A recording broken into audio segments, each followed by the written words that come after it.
At naka-check out na kami dito sa Azure. Mare. Bali magre-refresh lang kami sa SM City Bikutan. Pa-fresh Ganun. Pa-fresh lang kami.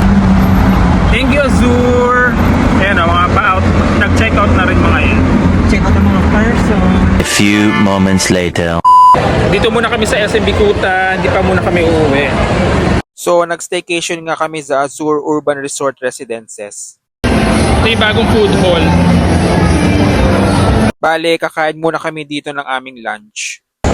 May table na kami nakita. Ang lalim yata ng iniisip mo, Mare. Baka mabutas yan.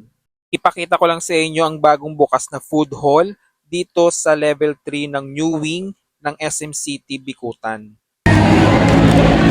So nandito kami sa may bagong food hall ng SM City Bikutan. Pero sa baba bumili na ako ng matcha latte ko sa Tomorrow Coffee. At si Maring Edwin sa Dunkin Donuts ng kanyang brewed coffee. At dito na kami kakain sa food hall. Pero dala namin yung mga leftover namin kagabi sa may Azure. So yun yung kinakain namin.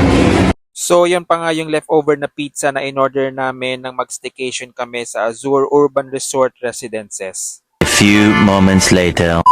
Dito naman tayo sa labas. Ito pala ang bagong bukas na Sky Garden. Dito pa rin sa level 3 ng New Wing ng SM City Bikutan. Ang sarap tumambay dyan.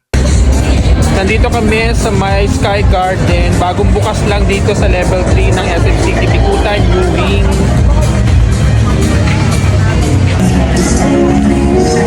Pag ano, pwede tayo dapat din pala mag-park sa taas. Mag-ikot-ikot na kami sa SM Bikutan. Bye! At dahil sa pag-ikot-ikot namin dito sa loob ng SM City Bikutan, ayan, may napamili na naman. So, ayun lang. Grabe, nag-enjoy talaga kami sa aming staycation sa Azure.